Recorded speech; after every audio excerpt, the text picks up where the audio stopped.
The story of the Japanese kamikaze pilots is a powerful and tragic chapter in the history of World War II, reflecting both the extreme nationalism and desperation of Japan in the final stages of the war. Kamikaze means divine wind in Japanese, a reference to a typhoon that had once destroyed a Mongol invasion fleet in the 13th century.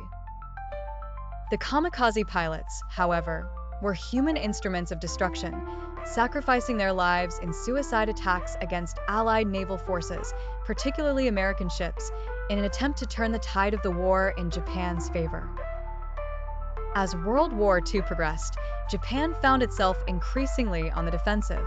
By late 1944, the United States had gained control of several key islands in the Pacific and was closing in on Japan itself.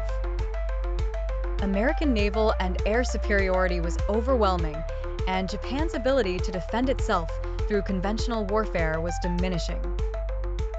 As a result, Japanese military leadership began to adopt increasingly desperate measures. Vice Admiral Takejiro Onishi, often credited as the father of the kamikaze strategy, proposed the idea of suicide attacks as a way to inflict maximum damage on the much stronger U.S. Navy.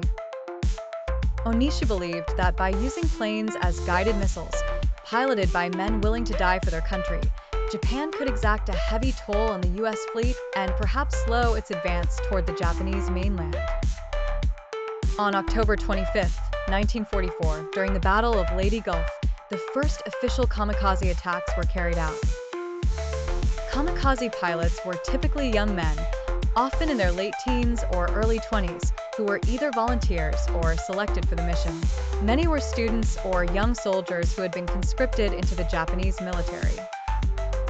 They were indoctrinated with the belief that dying in defense of Japan was the ultimate act of loyalty and honor. This belief was deeply rooted in the samurai tradition of Bushido, the way of the warrior, which emphasized self-sacrifice, honor, and loyalty to the emperor. Once selected, kamikaze pilots underwent specialized training, though it was often minimal. They learned basic flying skills and practiced crashing their planes into targets. The planes they flew were usually older, less maneuverable aircraft that were outfitted with explosives. These planes, often laden with bombs or filled with fuel, were turned into one-way weapons of destruction.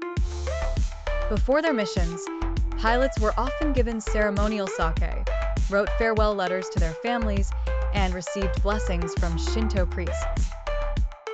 Many left behind haiku poems or personal notes expressing their thoughts and emotions, often revealing a mix of patriotism, fear, and resignation.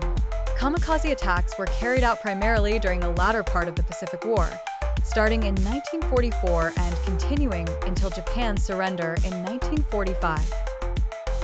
The pilots aimed to crash their planes directly into Allied ships, with a focus on aircraft carriers, battleships, and destroyers. These attacks were usually launched in waves, with the hope of overwhelming the ship's defenses. Kamikaze attacks were terrifying for the sailors who faced them.